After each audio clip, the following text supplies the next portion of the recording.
Hey everyone, welcome back to Bird Talk with Terrence Mathis. I'm William Brandon. Please make sure to subscribe to the YouTube channel Atlanta Sports Unlimited and turn on your notifications so you don't miss an episode. Also, this episode is brought to you by Prize Picks. It's the simplest fantasy sports game on the market. You can pick players from multiple sports, Atlanta Hawks, the Atlanta Falcons.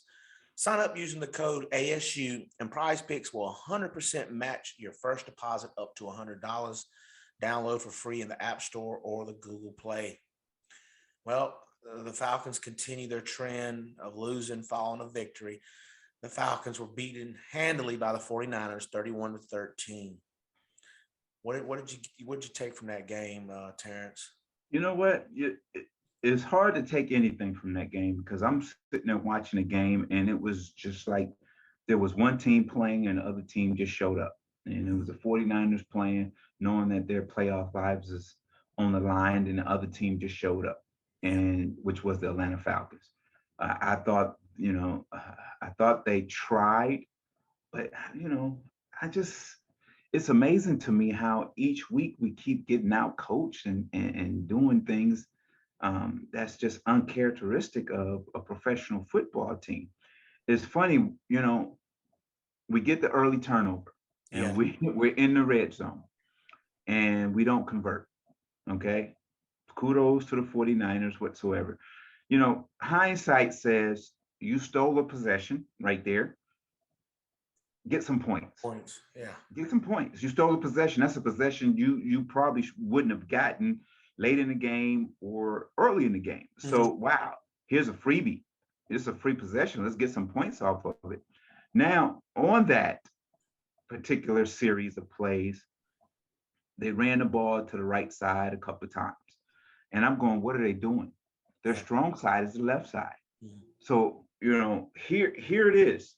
You're overthinking things. You're out coaching yourselves because you're saying, oh, our tendencies is going to the left. So they're going to be playing us to the left side. They're going to be strong to the left side. So we're going to run it to the right. Duh, it didn't work. Yeah. So if you're watching that game later on, they show a graphic of the Falcons are more productive running the ball to the left side behind Matthews. And I'm going, So there it was right there where I thought we was out, overthinking and just out schemed ourselves on that series right there. And that's what the turnover differential is when you get a turnover and then you score, right? So they should have at least got the field goal, right? Because that would have been in the positive.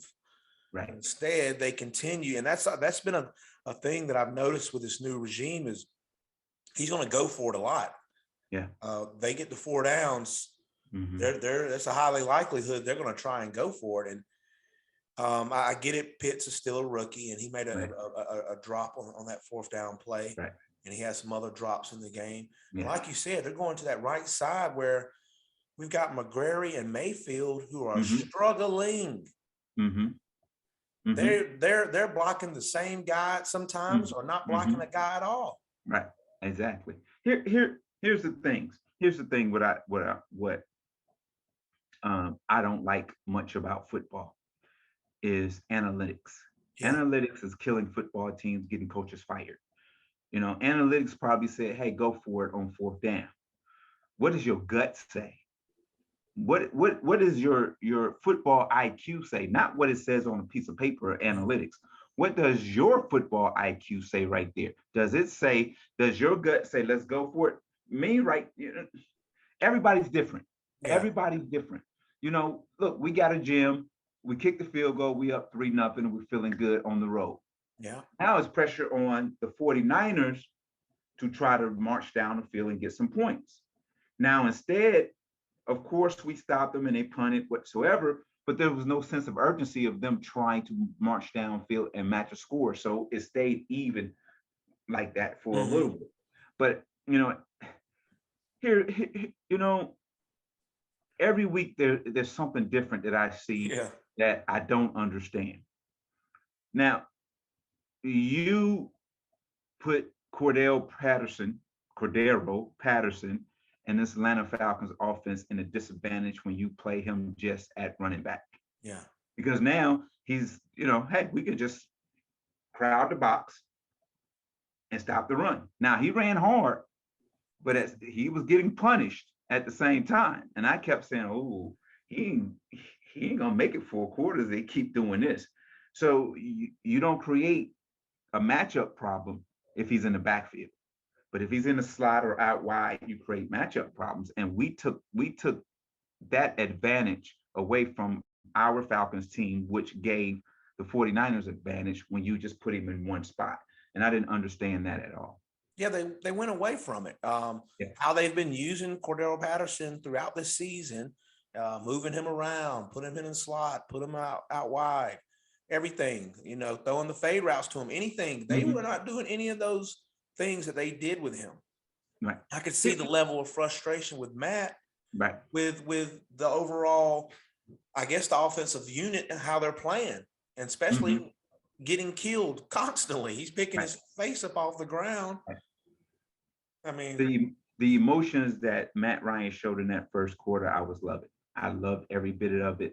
He even yelled at the coach, "Get the play in," and coach kind of yelled back at it. But at the same time, dude, get the play in. Yeah. What's the problem? Get the play in. Why does it take so long for you to come up with a play? So, and now let's go back to preparation. Now we go back to preparation and scheme and all that stuff. It seemed like, to me, and I'm just an outsider looking in. Yeah. It seems like, to me, they felt bored about getting ready for the season. So it's like the coaching staff, especially offensively, hit a wall and said, there's nothing else I can do. So let's just go vanilla and just do whatever. And that's what it seemed like to me. And I was like, wait a minute, you're in a playoff run. You need to spend more hours at work. Y'all need to spend more hours together, coming up with a plan and a scheme for every week. Keep doing what you do well and try to find a way to correct what you don't do well. And that's about game planning and scheming whatsoever. And to me, it just seemed like it was just vanilla. If it works, it works. If it don't, it don't. And that's that was disappointing to me. Now you sitting there at one point, sitting there at a 46%, almost 50% chance of making the playoffs to less than 10% after this loss. Yeah. It's William, I don't understand it. I don't understand it. And it seems like the only continuity that Matt has is with Cordarrelle Patterson and Russell Gage. Yeah. Right. That's it. Our rookie tight end. I know he's a rookie, but for some reason, like you said, I don't know what's going on, where they're not working day in and day out, but they are not on the same page still. Well, here's the thing. It's hard when you were in college and you were playing, you were that dude. You was going to get targeted at least 10 to 12 times. Now you get to the NFL and you're lucky to get targeted 4 times in a game, and it's like you're not number one in the read progression in the passing game. So it seems like, to me, he kind of gets bored. Kind of like, it's kind of like and maybe that's just his body language. But to me, it looks like he's just gliding, just what we call the pro glide. He got a pro glide, and just gliding along. And then when it's time to make a play, you try to turn that switch on. And you're a young guy, you haven't had enough playing experience to turn the switch on like that. Your switch always have to be on. Like, here's the thing with that route he ran on the goal line. Yeah. I thought it was a good play. It was a decent route. It wasn't a good route, and it sure wasn't an excellent route. He gave it away right away. He ran up the field and started turning the corner. His body started leaning towards it. He never attacked the technique of the defensive back. When I say that, is this: like, if on that play, that defensive back was shading him to the outside. Okay. Wanted to take the outside away from him. And what he did, he ran straight to his outside and leaned into it. Now, what I would have done, I would have stepped right first, straighten up, and then made him think I was going inside and then break outside. He just ran a vanilla route. It was almost like a banana. and that gave a professional DB a chance to try to get up under it and cause some distraction on that play. So again, it's just the techniques and the details of running routes, Yeah. and he's not getting it right now. And I hate to say it, some people say, some of my peers say, well, when you get to the NFL, you should, it shouldn't be much coaching because you should already know. That ain't the truth.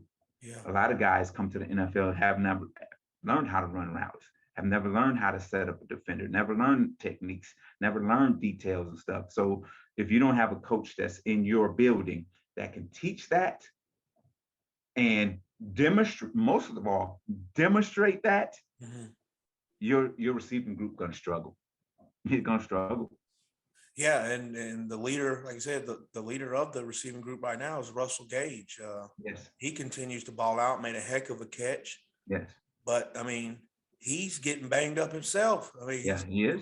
He is. He's I getting mean, banged up. Listen, will you remember back in February when free agents started and we were talking about the draft, and I said this Falcon team is maybe 2 or 3 players away of winning the division yeah. and going deep into the playoffs. Remember, I said that. Mm-hmm. That was prior to the Julio Jones trade. That was prior to the releases of our 2 starting safeties, and that was prior. That was prior to you know Ridley getting having his issues. Mm-hmm. So I felt that if you had all that and added 2 or 3 players, you had a chance to be successful and dominate the NFC South. Mm-hmm. With that being said, all 4 guys are not even on the field. Yeah. Those 4 guys are not even on the field, and now that's the core. That's part of the core, the nucleus of your team, and they're not even on the field. And then, I mean, Falcons gonna be up and down. They're gonna always be in the middle. Right there, hovering at 500 because of the parity that's in the NFL. If NFL is not great, if you look at it in a whole, it's not a great league. You only have maybe 8 teams in the NFL that's playing good football. Mm-hmm. 2 or 3 of them that's over 10 wins, 10 plus wins. So it's not like everybody's lighting it up. Yeah. So all you have to do is implement the players you need and be there at 9, 10 wins and you're in the playoffs. But I said the Falcons need 10 wins to get into the playoffs. And, don't look like it's going to happen. Yeah. And also you said that if they didn't handle their business, they're going to need help. And now they're going to need help.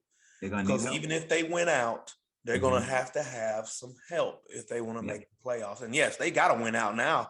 There's no question. You can't take a loss on these final 3 games. Right. And it's gonna be tough.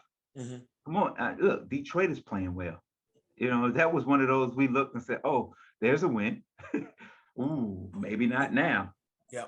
And we're playing at home where we have not won at home. Exactly. Ooh. And it's after Christmas. And then you gotta go to Buffalo. Mm-hmm. And then you got the Saints. Yeah. That's tough, man. At the end of the day, look, sorry fans, I'm not writing them off, but it's gonna be tough for them to make the postseason.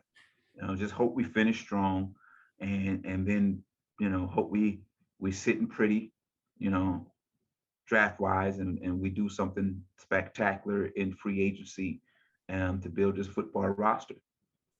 Yeah, we've got to get some help on that defensive side of the ball as well, because poor tackling was an issue again against the 49ers. We had the 49ers in tough field position, right after the Falcons failed to go for it, failed to convert. And what will happen is they'll get big plays, but most of them were yak yards right after the catch. Right. You would catch Kittle caught a screen, and he's 7 yards behind the line of scrimmage, and he breaks it and takes about 20. Yeah. Well, Kittle's a different type of guy. He is.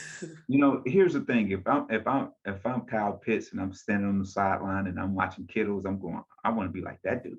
Mm-hmm. And he's tough. He plays with confidence. Got a little cocky confidence, which is good with NFL. And that's what, Kyle Pitts got to get to that. He got to get to that level. And he can get there. He can really get there. At the end of the day, each player got to self-assess themselves. Every coach got to self-assess themselves. The head coach is going to have to really do an assessment of himself and his coaching staff. Yeah. Coordinator, defensive coordinator, and so on, special teams coach, and so on. You after the year, that's what you do. And the thing is, if you're sitting there at the end of the year and you're sitting with your coaches and you go, everything is fine, we have a problem. We have a problem. Yeah, because it's definitely nothing fine with this program. We have a problem. And look, I know he's a first year head coach. I get it. We got to give him some time. I get it. But like they used to tell us when I first came to the league, after 3 games or so, they said, son, you're not a rookie no more. After the first 3 games, son, you're not a rookie coach no more. You've been in the fire. You know how hot it is. How you going to put it out? How you going to put it out? I don't want to see no smoke. I want it out. I want it out. I don't want to see it simmering, bubbling, nothing. I don't even want to feel no heat. and that's where we are right now with the Falcons. Yeah, like you said, the Falcons do play the Lions this week, day after Christmas. They've played them 38 times. Shocker, the Lions lead that series 25-13. The Falcons have actually lost the last 2 out of 3, including that debacle last year where they had the game won and Todd Gurley just needed to go down, but he scored. Right. They drove up the field. Like you said, the Lions are on a roll. They beat the Arizona Cardinals, who were previously the number 1 seed in the NFC. Right.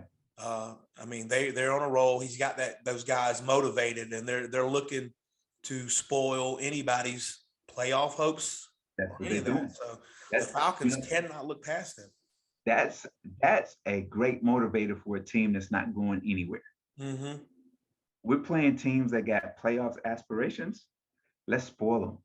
You get up every week now. So you're going to have a Detroit Lions team that's going to come in here fired up, trying to be the spoilers. Yeah. And that's dangerous. That's a dangerous football team. Now, I remember the last time I was on air talking about the Falcons and Lions game. Mm-hmm. And I got all sorts of hell because I talked about the Lions and at the time they were playing poorly. They had lost like 6 in a row. And I kept saying, look, they're an NFL football team. Don't take them lightly. Lions went out and beat the Falcons. And people were mad at me saying, oh, it's your fault the Falcons lost. And I'm going, and here we go. Here we go almost some 15 years or so later. Same situation. I'm not saying the Lions going to beat the Falcons, but what I'm saying is this is a dangerous football team coming into Mercedes-Benz right now. No, man. They're going to have to step up. If they want to keep their playoff hopes alive, they're going to have to win every game. And they don't just need to win. They need to play like a team that wants to go to the playoffs, just trying to squeak by. It's going to be tough, especially going up to Buffalo. Well, here's the thing, William. It's not right now. Let's not think about playoffs. Yeah. let's think about your job, because at the end of the year, there's going to be some evaluations. Yeah. So right now, you're playing for your job, and if that doesn't motivate you, I don't know what will. Mm-hmm. Because at the end of the day, there's no guaranteed contracts in the NFL. When they do guaranteed contracts, is if you own the roster, you're gonna get that guaranteed money. Yeah. If you're not on the roster, they cut you. You don't get that. You don't get that money when they say guaranteed money. Yeah, you have to be on the roster to get that guaranteed money. And if you're not on the roster, they ain't gonna give you that guaranteed money because they say, well, it's due to you on February such and such. So they release you before February, or it's due in June. They release you before June, so you don't get that money. Wow. So it's a crazy business when it comes to the NFL. So at the end of the day, you can say, well, if they release me, I go somewhere else. Well, come on, man. You gonna really think that way? Yeah. Come on. Other teams watch films too. And if they're looking at you and saying, "Oh, he's not performing, or he's not giving it 100%," why would they want you on their football team? So at the end of the day, these players have to be playing for their jobs right now. That's the Uh, one guy who might be, well, I'm pretty sure he's securing his job is AJ Terrell. And some of the Pro Bowl voting was released, the fan voting, that is, and he wasn't even in the top 10, even though he's number one in allowed yards and other statistical categories as a cornerback. Why? I mean, I get it. The fans is probably a popularity contest, but can the players and coaches maybe vote him in, or is it different there? Well, here it is with the fan voting. The fan voting is popularity, and you get a lot of fan voting in big diehard football towns. Yeah. So at the end of the day, when it comes to fan voting whatsoever, it's those guys who and those teams that they see on ESPN, and all the other outlets, and they're showcasing interceptions and talent, and they're talking about it. Nobody's talking about the Falcons. Yeah. Nobody's talking about the Falcons. No, Matt Ryan is having a spectacular year, and nobody's talking about Matt Ryan. Nobody's talking about this team. I'm gonna say it again. The most overlooked and disrespected team, one of the most overlooked and disrespected teams in the NFL. So when it comes to fan voting, and then even our fan base is not enough to get him up there in the top four because of the fact that our fan base, our fan base is not like Green Bay or Buffalo, places like that. It's not like that, So you're gonna get a sporadic of votes. You got to understand, whatsoever. So you're not gonna get enough votes from Atlanta, or because of the fact that we don't have that base like other cities do. Yeah. What about the players? Now, when it comes to the players, here's the thing. I used to, when I was playing, I used to hate when we had to vote, because I knew some of my peers sitting next to me, they weren't voting for who was having the best year.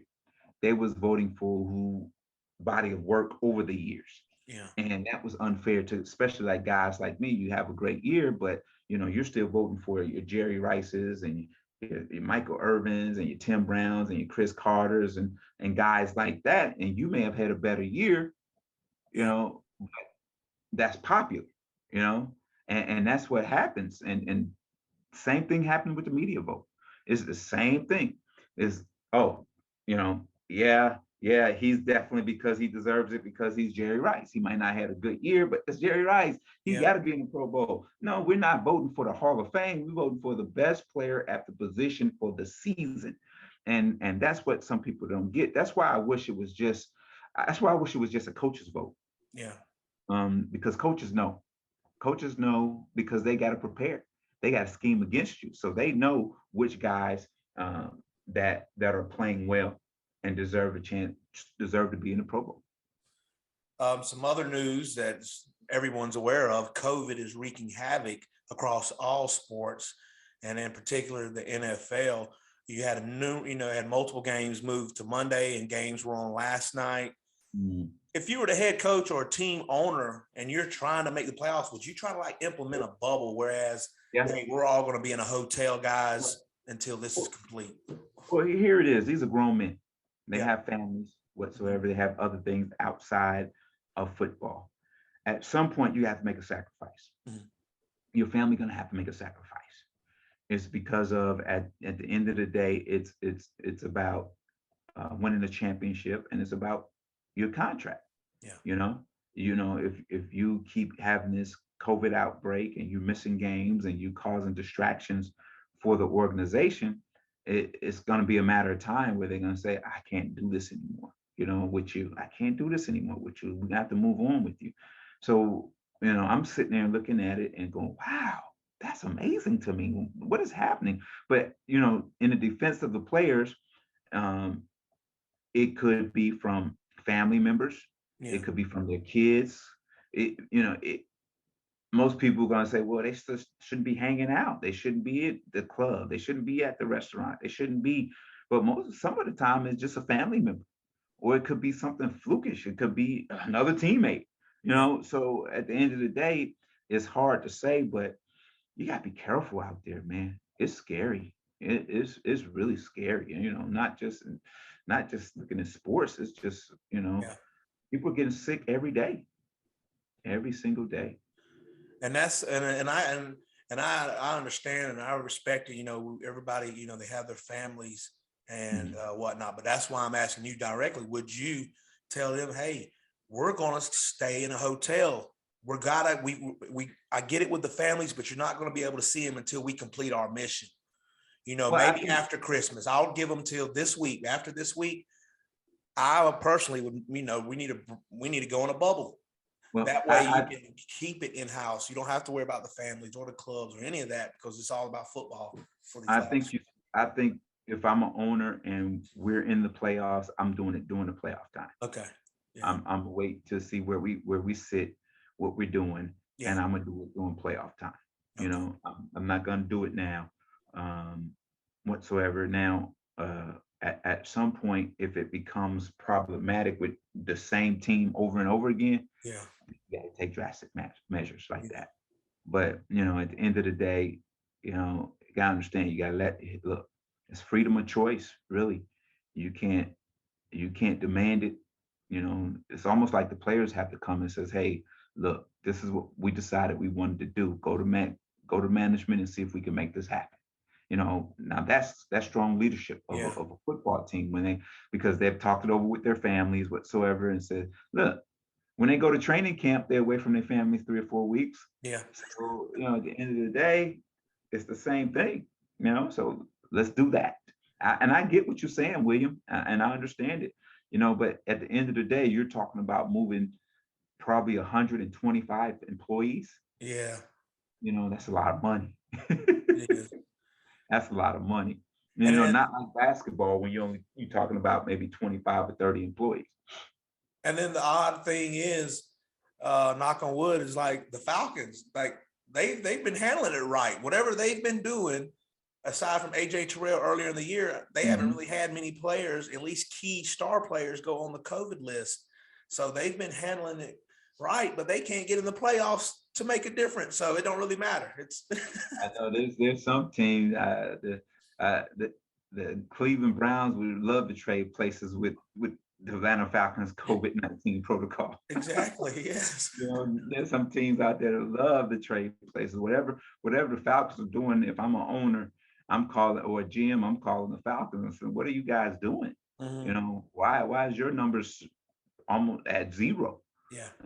And that's what you have to do. You got to call around and see who's doing it right and what are they doing, and then you got to implement it into your protocols.